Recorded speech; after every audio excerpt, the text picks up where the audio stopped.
Hi, everybody. It's Mike from Here the Watchman, and we're here on this Saturday, September 21st, and we're excited today to have with us an amazing man who is all the way from London. You've seen him on the show several times. He and I have a little bit of a quirky sense of humor, and we seem to work well together when we do these shows. But it's none other than Mr. Mark Sutherland. Mark, thank you for joining us today. A- Absolute pleasure to see you, my brother, and thank you for calling me quirky. I'll put that down as a compliment. Well, Mark, you are coming out in just a couple of weeks here to the Hear the Watchman conference in Orange County, Disclosure on the Coast, Prophecy Unveiled. You are going to actually be the keynote speaker at the luncheon, and you're going to help Derek Gilbert out with some of the MC duties.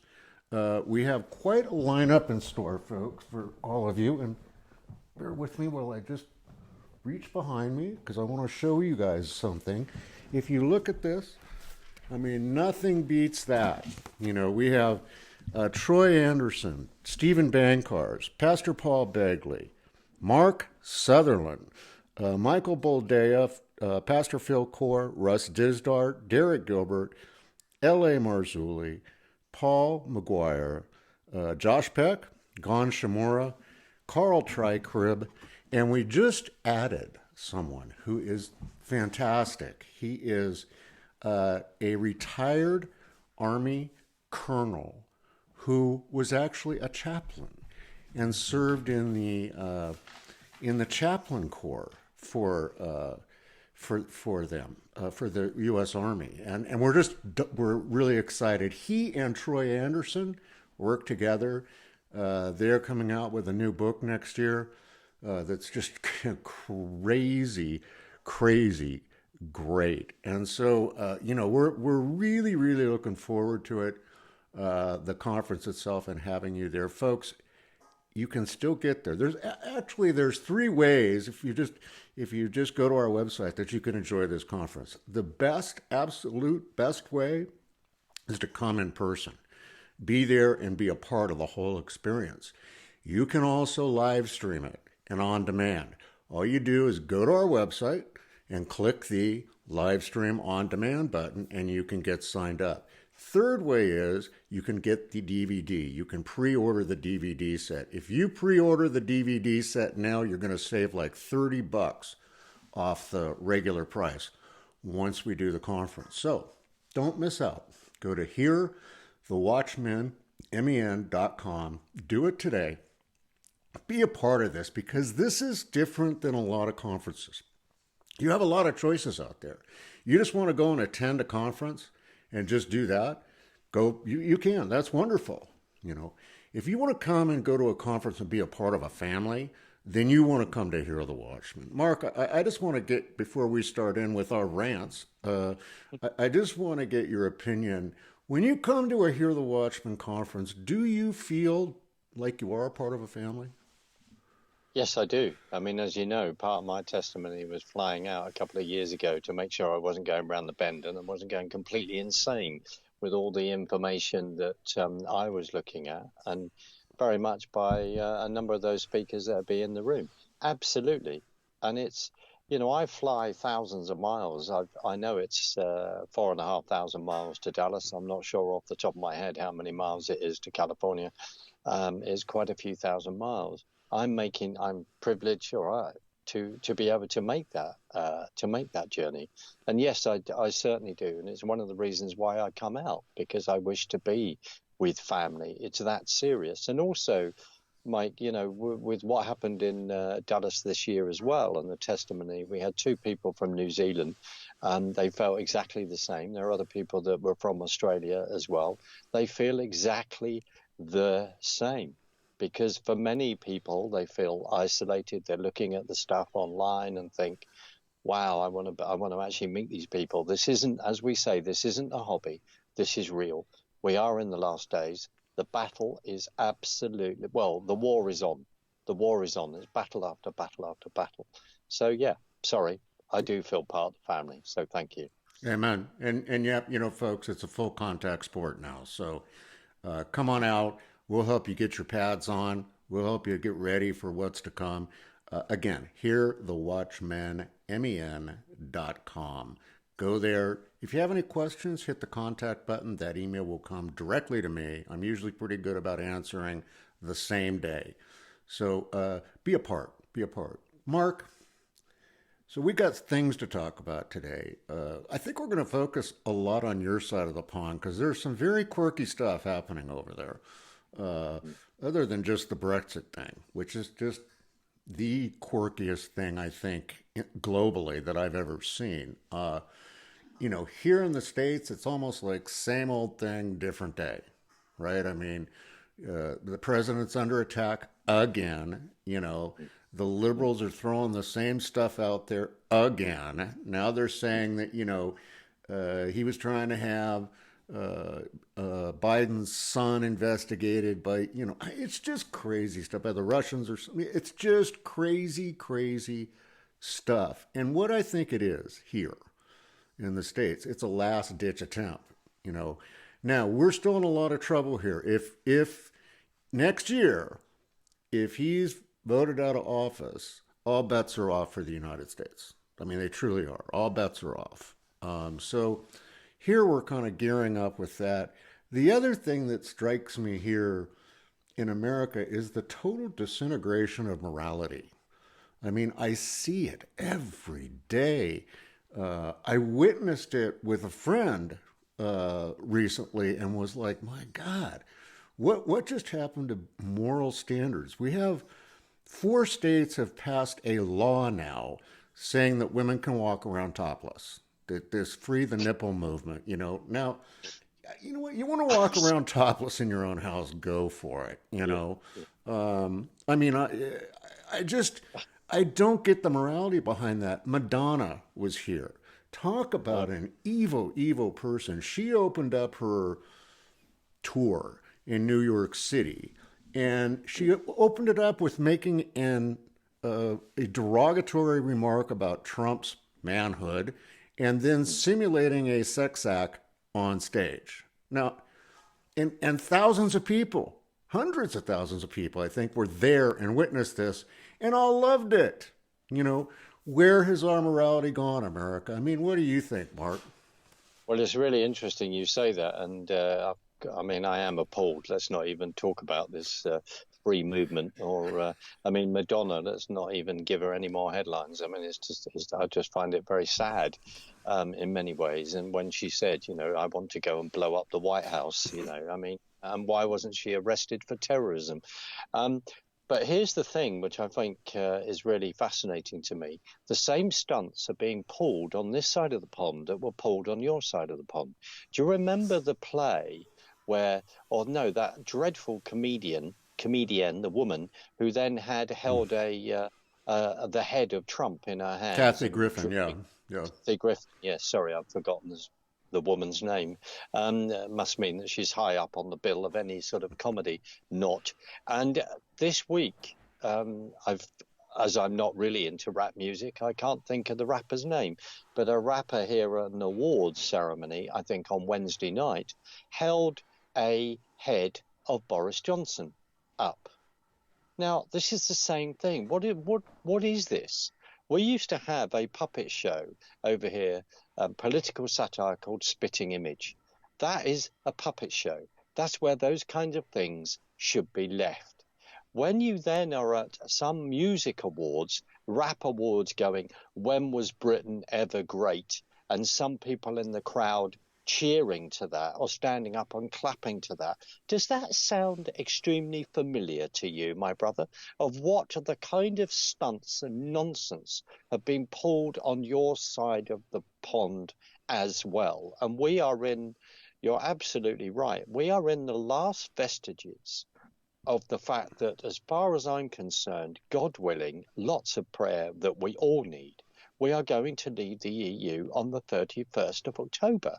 And they are throwing absolutely everything they can at it. The same for you on your side of the pond. So suddenly, we have shootings like we did a few weeks ago or a couple of months ago in Dayton and all the rest. I'm not saying that that it was appalling if anyone got injured and all the rest. But you just wonder about these events at times, and suddenly, oh, we need gun control, we need this, we need that. The cycle, what is being said is exactly the same. And I'll tell you what, Trump does need to arrest Biden's son, does need to do that. When Biden was vice president, when he's calling for a judge to step down who was about to investigate his son and all this kind of thing, and then his son exploiting the Chinese links. This has just been on a very interesting article on Breitbart. I'm not digressing. What I'm saying is that this propaganda war is so flipping real. And when you have got people clapping, going, "Oh yes, Madonna, aren't you brilliant?" And over here, people going, "When was Britain great again?" And the head of our prime minister, being held up like this as if it's just come off a spike off the Tower of London. This is serious. We've also had this week a bunch of children at a climate change thing. There were all these children bunking off school when they should be at school in front of Jeremy Corbyn, the total Marxist communist leader of the Labour Party, all chanting, Jeremy Corbyn and all this, and aren't you wonderful? Absolutely outrageous. They have no idea who this man is. They have no idea his political leanings, his history, nothing like that. And it's like flipping worship him. No, thank you very much. And yes, I have started to rant. Well, I mean, it's pretty easy to rant when you look at it. The thing is, the solution here is for all of us across the world to stay in prayer. I mean, that's truly the solution. I mean, right now it's a battle. It is a full-blown, all-out battle.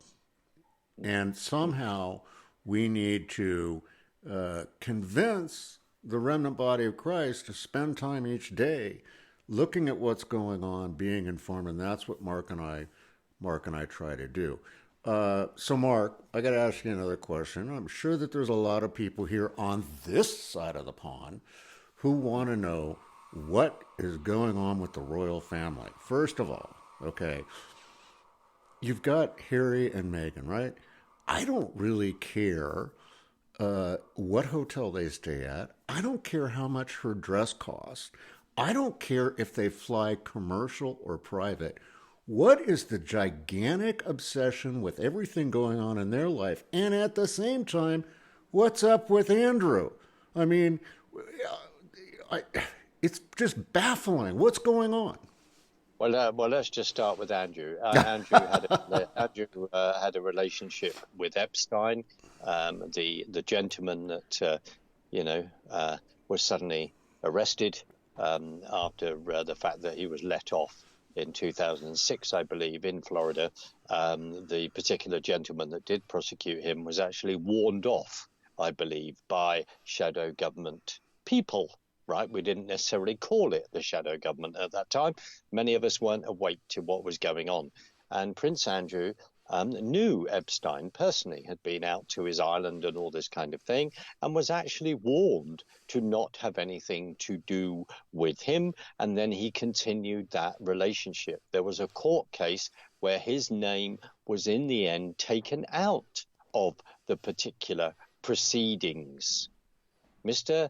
Prince Andrew has made very, very, very serious mistakes in who he mixes with. And he does have some serious questions to answer. And it's very interesting to me, even though Newsnight, other shows over here have asked those questions, but it seems to be programs, media in America and in Australia that are asking those questions far more seriously. So because I'm a royal, because I was an ambassador for trade, I'm going to try and get away with it. Right. Harry and Meghan. Well, I am not interested. I do not even want to make a comment. I couldn't give a flying pig, frankly. I'm just going to say it, and for a number of reasons. And I'm now going to say something that may be extremely insulting to anyone that follows the royal family on this side of the pond. I think of Meghan Markle and I think of Wallis Simpson. It's that simple to me historically. But also, more importantly, when everyone's worrying about them, then they're not looking at the real issues. I mean, And see, this it's a great distraction, isn't it? it's a massive distraction, and it's smoke and mirrors. Now, just to confirm, the Queen does not run the country. Right. We suppose, we have a parliament that runs the country, even though quite rightly we have suspended parliament so we can try and push through the fact that we are going to leave on the 31st of October. In regard to the royal family, the Queen there's been a little bit of disrepute this week in the fact that Cameron, our previous Prime Minister, who resigned because he didn't win in regard to keeping us in the EU, was said publicly that he asked the Queen to interfere in regard to the Scottish referendum to make sure that the Scots didn't vote out. And of course, there was a classic story of Cameron said, well, I was talking to the Queen on the phone and she was purring over the fact that we were still the United Kingdom. Protocol says that he should shut his gob and not even discuss those conversations. And I have that from a very close source. Protocol says those kinds of things. You do not discuss that. You are given secrets. You keep those secrets. You keep those conversations absolutely secret. So, Harry and Meghan, who are they? That's my quick question. Yeah, good. Who are they? Who cares? I'm glad you're with, because every time I go through all the news services, right, and I see this thing, and it'll, it's mainstream, right? But I'm of the ilk that you have to look at mainstream too, because you have to know what the enemy's doing. And, Yeah. But it's even getting into like Drudge, who's going more and more mainstream as we speak. It's just this weird fascination that just cracks me up, and it's like and here's what I do now. Anytime I see something about the royal family, I just scroll right through it, but, you and I would be doing an extreme disservice to ourselves, this show, and our friends Brian and Audrey up just a bit north of me in Canada if we didn't pipe in for a minute about Boy Blunder. Yes, please. Yes, please. Don't hold me back, brother. I mean, Canada. Oh, Canada. Come on. There's no way possibly you can vote this guy back into office. I mean, if you look at all the things he's done, and lately, if there were pictures of Donald Trump with his face painted black or brown, he'd be impeached tomorrow. I mean, and so, what? Come on, Canada. What's up? Pipe in on this, Mark. Well, I'd love to. I mean, it's interesting when you say about him being black or brown. I mean, they've been trying to impeach him because he's orange, according to them. So let's just throw that in regard to the Don. But he's not. It's outrageous. So we do it once. No, we once is not enough. We do it twice. In fact, twice is not enough. We do it three times. 3 times. In fact, maybe more. And he won't answer that question. Like, there could be. But he did give a press conference on a plane where he said, "I'm extremely sorry for what I did. I did blah." I mean, frankly, I couldn't give a monkey's. I'm more interested in this comment, and I cannot remember the man's name. Absolutely superb. He was giving a lecture before Mr. Barnier, who is running for the Prime Minister of Canada, spoke. And just for the record, I have emailed Audrey and Brian 3 emails today. And I'm very pleased that I sent a fantastic program from Australia to her yesterday about Justin being on the skewer and being made to apologize for this, that, and the other. And I got a big lol, and it made her laugh very much. Just couldn't stop laughing. But let's just discuss this seriously. If you are, and this was pointed out by this particular gentleman, I think his surname is maybe Samil Mansour, and he is running one of the candidates for the People's Party of Canada. An amazing man. Now, he said, and his heritage, he's from India. He's from India, right? And he is Canadian. He went over to Canada with his background, and he is a Canadian citizen, and he is truly a Canadian citizen. And he turned around and said, I'm not really bothered if Justin Trudeau browned up, blacked up, or whatever. He's playing a particular part. But what does concern me, as he is an actor and he was a part-time drama teacher, it concerns me that he's acting as Prime Minister of Canada, a G7 country, and he's doing an absolutely appalling job. Yeah. Because frankly, he can't do it. Because the word beginning with S, ending in T, yes, I've said it, he is, and he should not be doing that job. He is an appalling gentleman. Now, what is fascinating, this particular gentleman then unloaded on this. Pierre Trudeau, his father, brought in multiculturalism, right? Now, this is a man who was from India talking about this.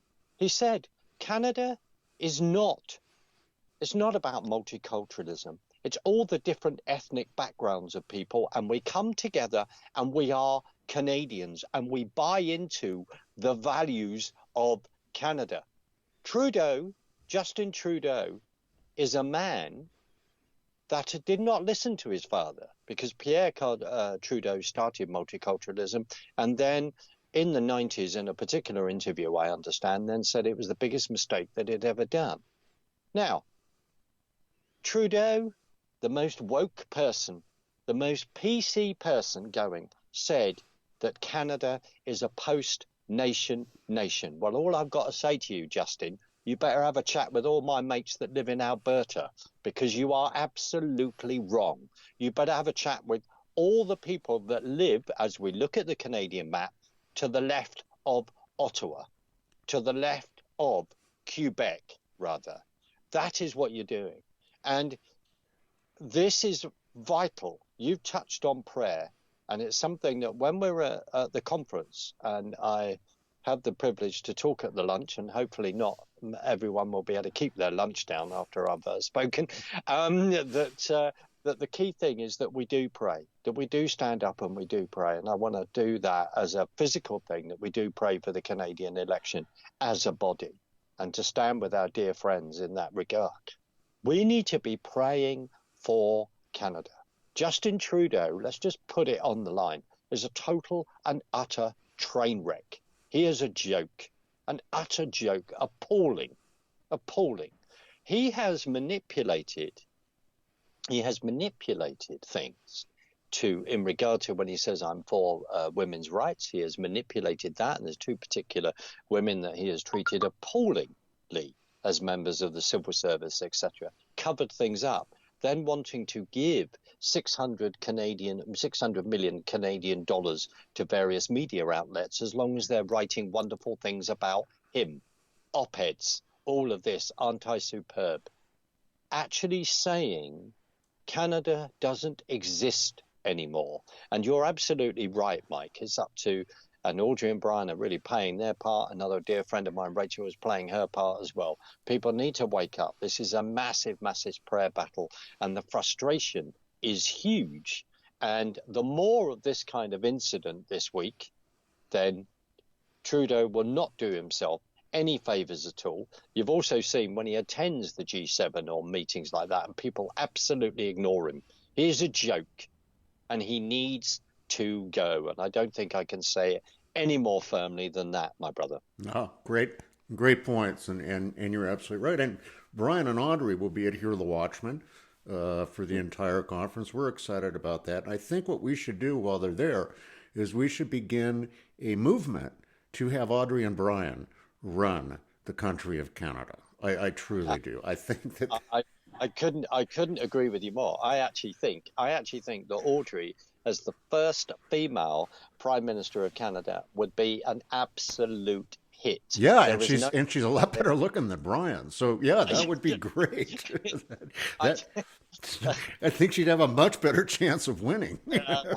But the thing is about Audrey, she has a backbone of steel. She knows her facts, and she would annihilate anyone in that regard. Because, and joking apart, and it's the fact that, as Audrey would say, and a number of other people I know within Canada say, look, I've tried to stay out of politics, but actually the behaviour of our politicians, of our Prime Minister, of undermining our country, undermining the history of our country and how we were founded and all the rest, I've had enough. I've had to engage. Brian has Yep. entered he was He entered has. the Yep. political arena, which was, He and did. good for him, because Yep. I think these are the things. I mean, Ephesians 6 talks about the fact that we constantly say this: we're not fighting against flesh and blood, but we're fighting against principalities and powers, and this is a spiritual battle. And as you and I have said constantly, that the spiritual battle is manifesting in the political realm. Politics should be, it was about the fact that instead of people picking up arms and shooting each other, it was a way of being able to debate things and disagree agreeably with each other. What we're finding is that people are, I believe, on the other side are being absolutely appalling in their behavior. So I think good for Audrey and Brian in regard to getting involved in the politics. And you and I both know other people on both sides of the pond that are doing exactly that. But the elites, Mike, they undermine this. They go on about this sort of, oh, look at these populist movements. Let's remember in 2016 when that dreadful woman, Hillary Rodham Clinton, turned around and said, who needs to be in jail, who turned around and said, the basket of deplorables. And then when she said that, 65 million Americans, a couple of months later or a few weeks later, went to the polls and made sure that she didn't win because they had just been so insulted. Trudeau is the same, is exactly the same kind of ilk. And we have that over here, just quickly, where there was a wonderful article published by Rod Little this week, who's an ex-employee at the BBC, a BBC producer, writes for, I think, the New Statesman and various other magazines, and a big Brexiteer. And he turned around and said, he basically said that those people that voted to leave, they're starting it again. The Liberal Party are doing it again. You're ignorant, you're racist, you're a bigot, all the classic things. So all these lefty idiots, they all get on the phone and they all have a talk with each other. Let's see what insult we can come out with, because we believe that the other side are absolutely thick. Well, I've got a message for you lot. No, we're not thick. We're actually learning. We learn things. We get out there and we get the facts, and we come back with facts. And the key fact is this, is that multiculturalism is the way that the enemy is trying to undo what God did at the Tower of Babel. Countries and borders are there for a reason. Different cultures are there for a reason, to be celebrated. And the key is this, is that Jesus will return to judge the nations. And the enemy wants one big global governance, to get rid of borders, to get rid of the nations. We only have to see what's been going on in California. We only have to see the fight to get the wall built in regard to Mexico, etc. Right? This is what's going on. We have the same. We said we don't mind immigration. We want that to be legal, but we need a control of our borders. The President Trump is saying exactly the same. Do it legally. And we need, and this is what's going on. But say from a biblical point of view, the nations are there for a reason. We need to remember the Tower of Babel and what Nimrod was trying to do, which was to kill God. We are killing. Society says we want to kill God. The European Union in its basically its constitution, there's no reference to the history of Europe, the Reformation, etc. in regard to Christianity. And over there, we are seeing in your side of the pond a massive spirit of the Antichrist and around the world. It is about wiping out Christianity from the world. Well said. Well said. And on that note, we're going to wrap it up for today. But you can see why, folks, you want to come out to Orange County, or you want to live stream it, or you want to pre-order the DVD set, because you can see what happens when Mark and I get together. And I'm sure more of it's going to happen when we're in person at Hear the Watchmen in Orange County. Again, www.hearthewatchman.com. Come on out, be a part of it all. Mark, thanks for taking time out of your day. It's evening there right now. I appreciate you spending the time with us, and we'll see you here in a couple of weeks. I look forward to seeing you, and thank you very much for the opportunity, Mike. You know I love it, and thank you very much indeed, my brother. Well, folks, that's going to wrap it up for this edition of the Watchman's Report. And don't forget, like we always say here on the show, there's absolutely nothing that you can't do with Jesus in your heart, except nothing at all. Get out there, get busy, activate your faith. We'll see you next time, right here on the Watchman's Report.